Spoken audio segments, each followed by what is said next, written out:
સ્તવન કરું, સ્તવન કરું, સ્તવન કરું ઈસુ તારું.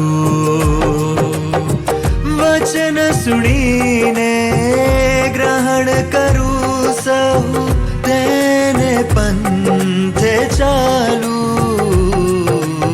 સ્તવન કરું, સ્તવન કરું, સ્તવન કરું ઈસુ તારું.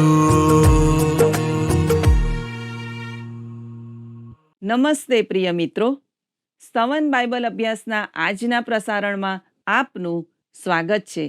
અમે આશા રાખીએ છીએ કે તમે બાઇબલના વચનો દ્વારા તમારા વિશ્વાસમાં વધુ મજબૂત બની રહ્યા હશો. વાલા મિત્રો, શું તમને લાગે છે કે તમે મુશ્કેલ જીવન જીવી રહ્યા છો? શું તમારી સાથે અન્યાય થઈ રહ્યો છે? શું તમને એવું લાગે છે કે તમારા સંજોગોને સમજી શકે અને તમને મદદ કરી શકે તેવું બીજું કોઈ નથી? જો તમે એકલા સંઘર્ષ કરી રહ્યા છો તો આ અભ્યાસ તમને વિશ્વાસ અને આશા આપશે, કારણ કે આ અભ્યાસ દર્શાવે છે કે ઈશ્વર દરેક માનવી માટે ઉપલબ્ધ છે. ઈશ્વર તમને મદદ કરવા તૈયાર છે, પણ તેના માટે તમારે ઈશ્વર પર વિશ્વાસ કરવો જરૂરી છે. મિત્રો, છેલ્લા અભ્યાસમાં આપણે જોયું કે ઈશ્વર તૂર અને સિદોન વિરુદ્ધ ન્યાય કરી રહ્યા છે અને ઇઝરાયેલની આસપાસના રાષ્ટ્રો અને તેની સાથે દુર્વ્યવહાર કરનારાઓને સજા કરી રહ્યા છે. તે સાથે આપણે હજકીએલ દ્વારા કરવામાં આવેલી ઈશ્વરની ભવિષ્યવાણીઓ પર મનન કરી રહ્યા છીએ. આજે આપણે તેના 29 અને 30મા અધ્યાયનો અભ્યાસ શરૂ કરીશું.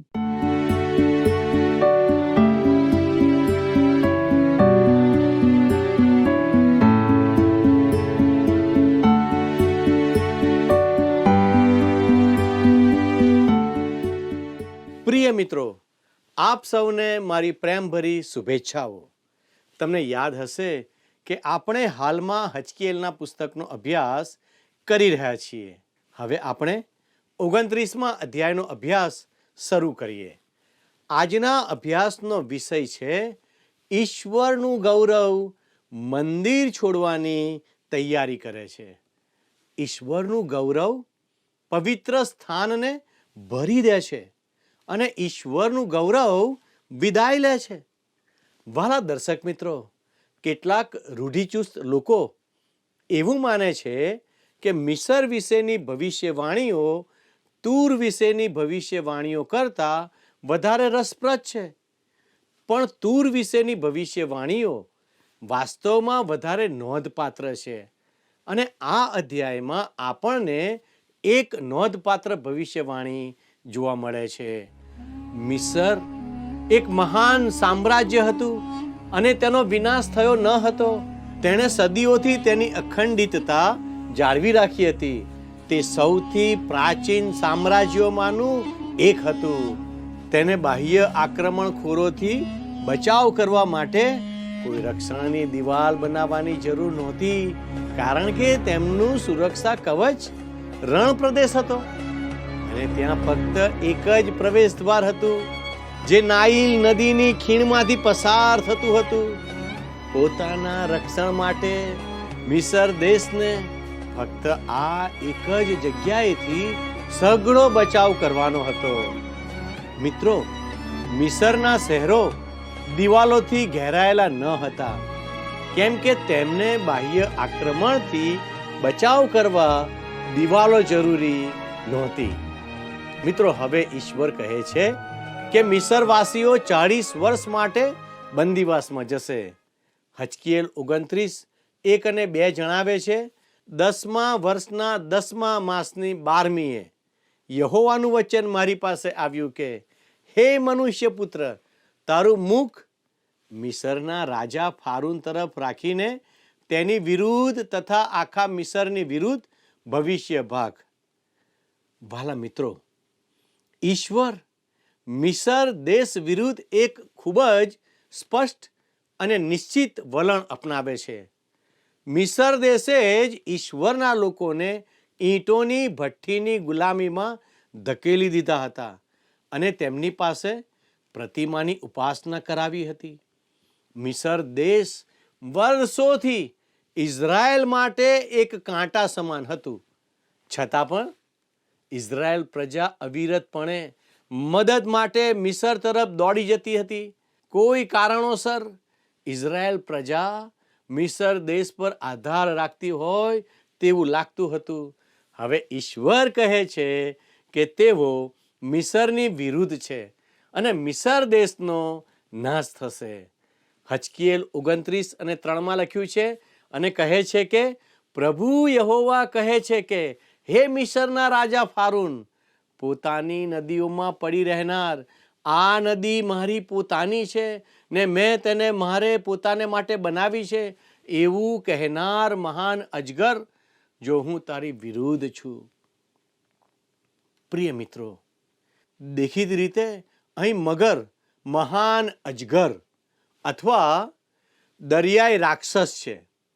મિસરના રાજા ફારૂનની તુલના મગર સાથે કરવામાં આવી છે, જે કહે છે આ નદી મારી પોતાની છે. અહીં એ નોંધવું રસપ્રદ છે કે મિસરવાસીઓ તમામ પ્રકારના પક્ષીઓ, જાનવરો અને જંતુઓની ઉપાસના કરતા હતા. તમે જોશો કે મિસર દેશ પર આવેલા અનર્થો એ તેમના દેવતાઓ હતા, જેની ઉપાસના મિસરવાસીઓ કરતા હતા. નિર્ગમન 7-11 અધ્યાય આ વિશે જણાવે છે. આ બધા અનર્થો ભયંકર હતા, છતાં તેઓ ઈશ્વરની તરફ ફરતા નથી. મિત્રો, અહીં ફારૂન રાજા હોફ્રા, જેને ગ્રીકમાં એપ્રિસ પણ કહેવામાં આવે છે, તે ફારૂન નખોનો પૌત્ર હતો. આ નખો રાજાએ મગીદોનના મેદાનમાં યહૂદિયાના રાજા યોશિયાને હરાવ્યો હતો. હકીકતમાં તે યુદ્ધમાં યોશિયા રાજા માર્યો ગયો હતો. જ્યારે યરૂશાલેમ શહેરને ઘેરી લેવામાં આવ્યું ત્યારે યહોયાકીન અને સિદિકિયા, આ બધા રાજાઓએ ફારૂન રાજા હોફ્રા પાસેથી સહાયતા માંગી હતી. વાલા દર્શક મિત્રો, મિસરની સેના મદદ માટે આવી ગઈ હોવાથી ખાલદીઓને યરૂશાલેમની ઘેરાબંધી ઉઠાવી લેવા માટે મજબૂર થવું પડ્યું. પ્રબોધક યર્મિયાએ ફારૂન હોફ્રાના વિનાશની જાહેરાત કરી.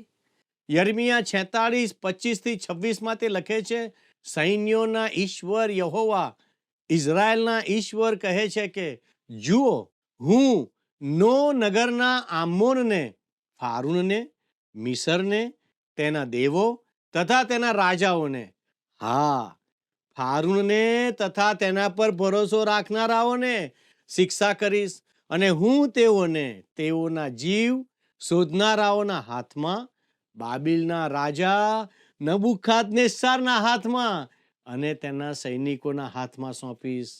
પણ ત્યાર પછી પહેલાની જેમ તેમાં ફરીથી વસ્તી થશે, એવું યહોવા કહે છે.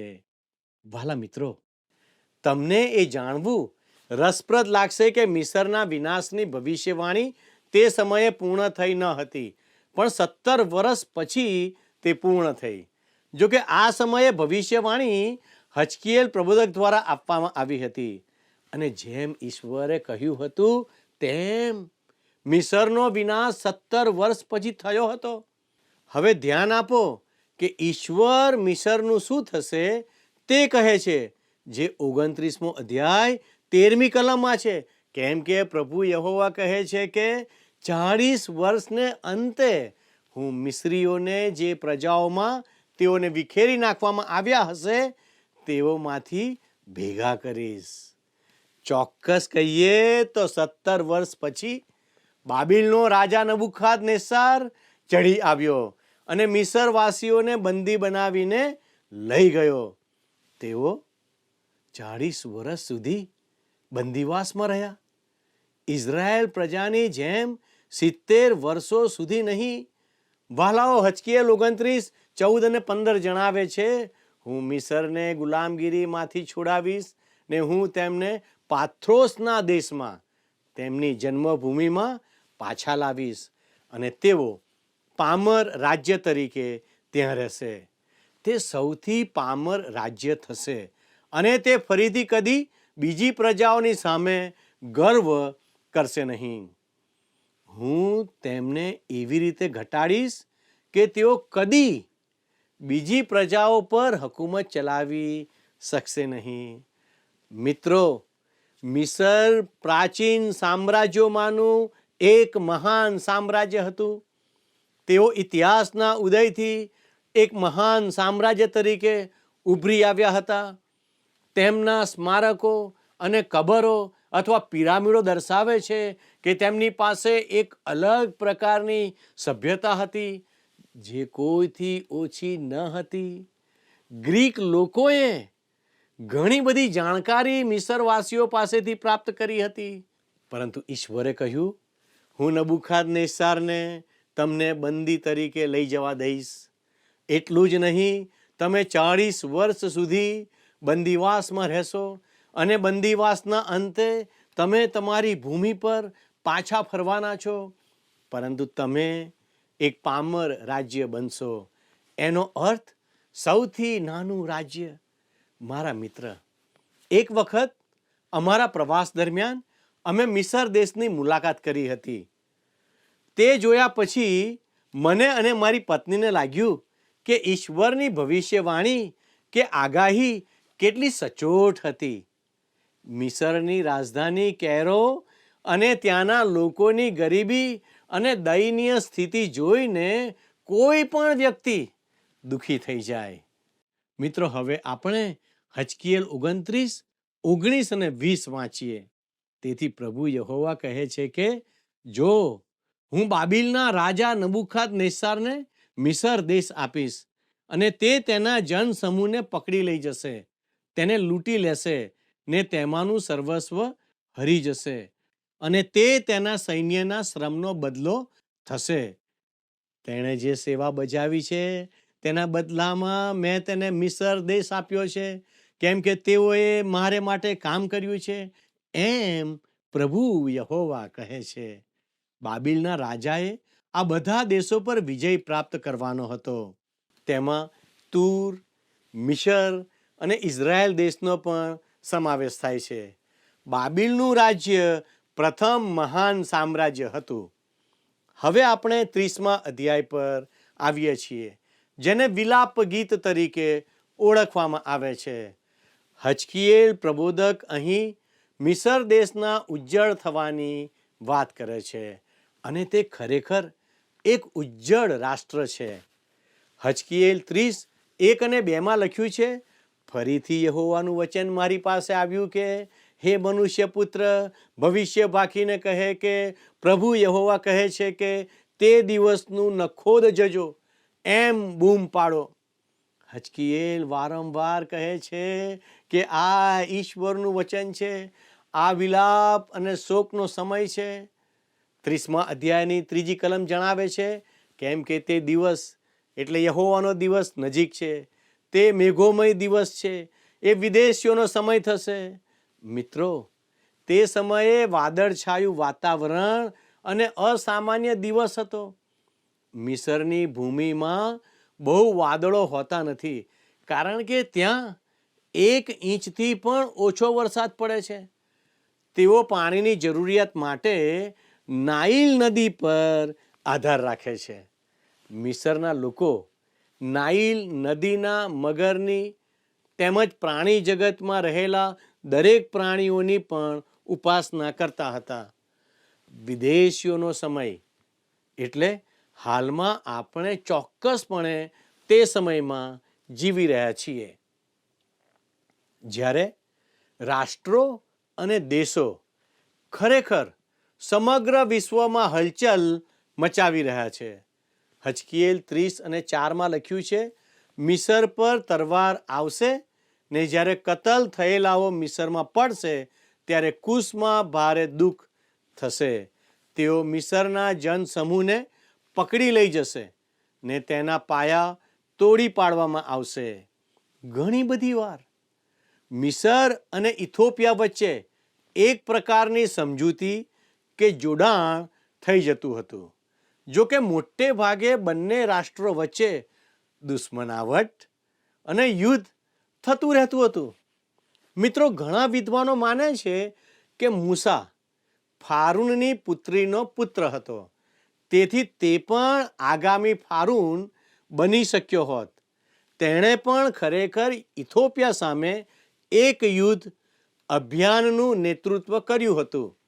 હજકીએલ 30:5 જણાવે છે, કુશ, પૂટ, લૂદ તથા સર્વ મિશ્ર લોકો તથા કૂબ તેમજ તેમની સાથે સંપીલા દેશના લોકો તેમની સાથે તરવારથી માર્યા જશે.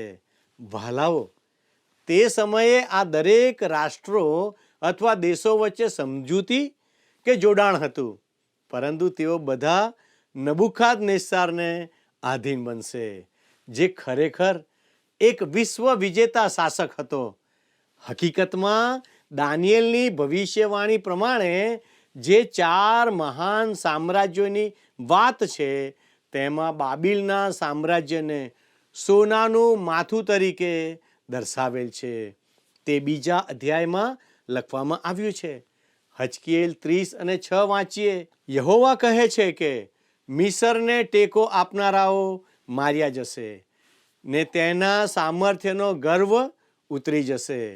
પ્રભુ યહોવા કહે છે કે મિગ્દોલથી સૈયેને સુધી તેમાંના લોકો તરવારથી માર્યા જશે.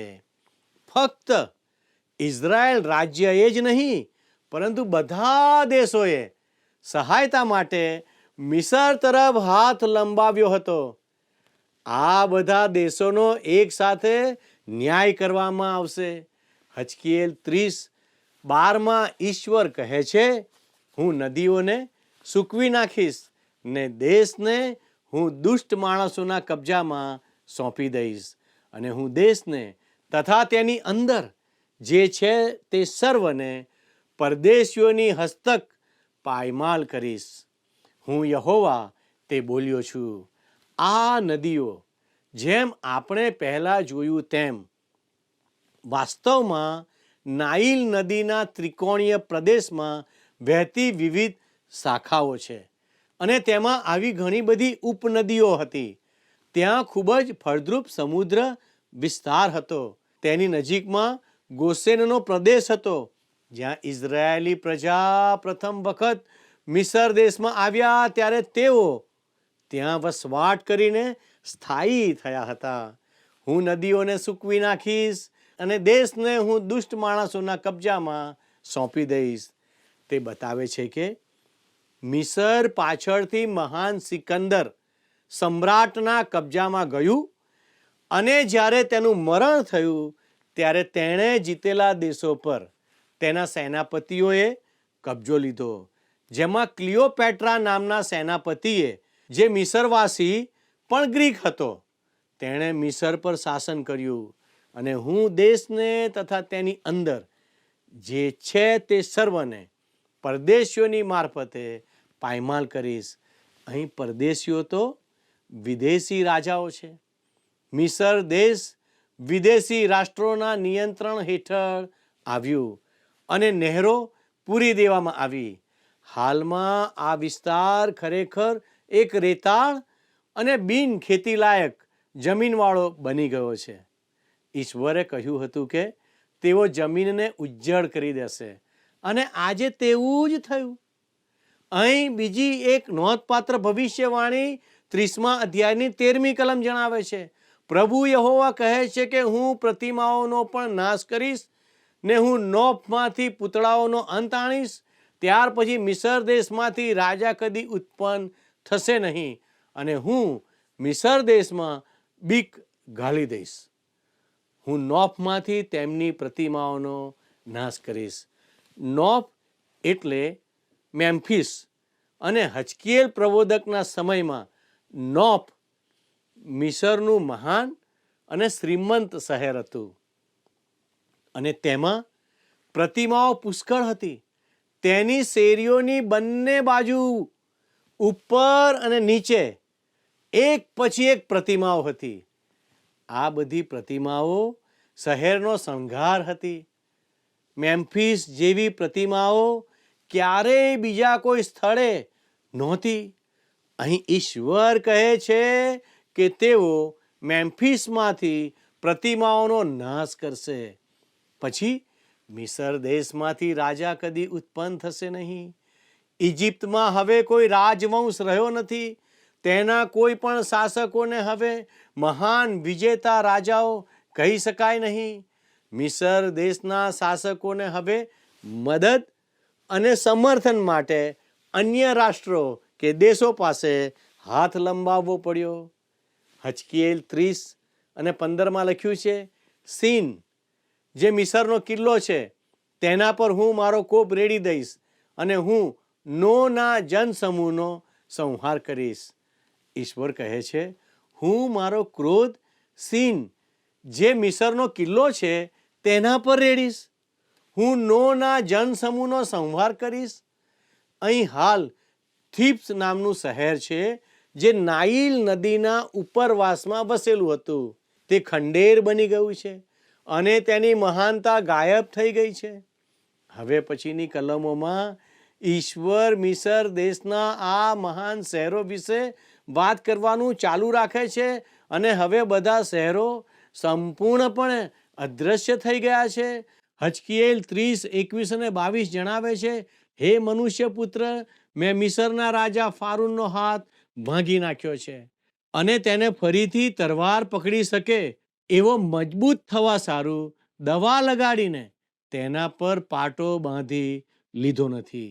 એ માટે પ્રભુ યહોવા કહે છે કે જુઓ, હું મિસરના રાજા ફારૂનની વિરુદ્ધ છું ને તેના બંને હાથ મજબૂત તેમજ ભાંગી નાખીશ અને હું તેના હાથમાંથી તરવાર પાડી નાખીશ. પ્રિય મિત્રો, અહીં ઈશ્વર ફરી એક વાર કહે છે કે મિસર દેશનું પતન થશે. મિસરના શાસકોના ચિત્રોમાં હંમેશા તેઓ પોતાના હાથમાં રાજદંડ પકડેલા દેખાય છે.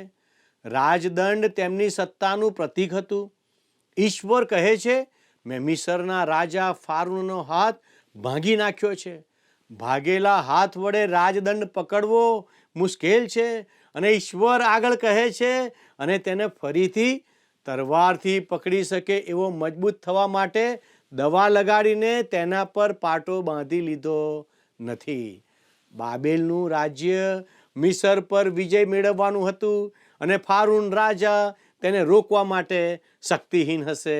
આ બધી ભવિષ્યવાણીઓ શાબ્દિક રીતે પૂર્ણ થઈ. વાલા મિત્રો, મિસર દેશનું પતન થયું અને તેમની સમૃદ્ધિ જતી રહી કારણ કે તેઓ ઈશ્વરને આધીન થયા નહીં. આપણા માટે શું? જો આપણે ઈશ્વરને આધીન ન થઈએ તો એક દિવસ આપણે પણ નાશ પામીશું. ઈશ્વર આપણને તેમની પાછળ ચાલવા દરરોજ કૃપા આપે એ જ પ્રાર્થના સાથે હું આપની વિદાય લઉં છું. ઈશ્વર આજનો આશીર્વાદ આપ સર્વને આપો. આમેન.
તને ચાહું છું પ્રભુ, હું તને ચાહું છું ઈસુ, ન પાછો ફરું, ન માવું ઘૂંટણો સમક્ષ તારી, ને માર્ગે સંચરું તારે, સંકટ અને દુઃખો આવે તો ન પાછો ફરું, ન માવું ઘૂંટણો સમક્ષ તારી, ને માર્ગે સંચરું તારે, સંકટ અને દુઃખો આવે તો ન પાછો ફરું.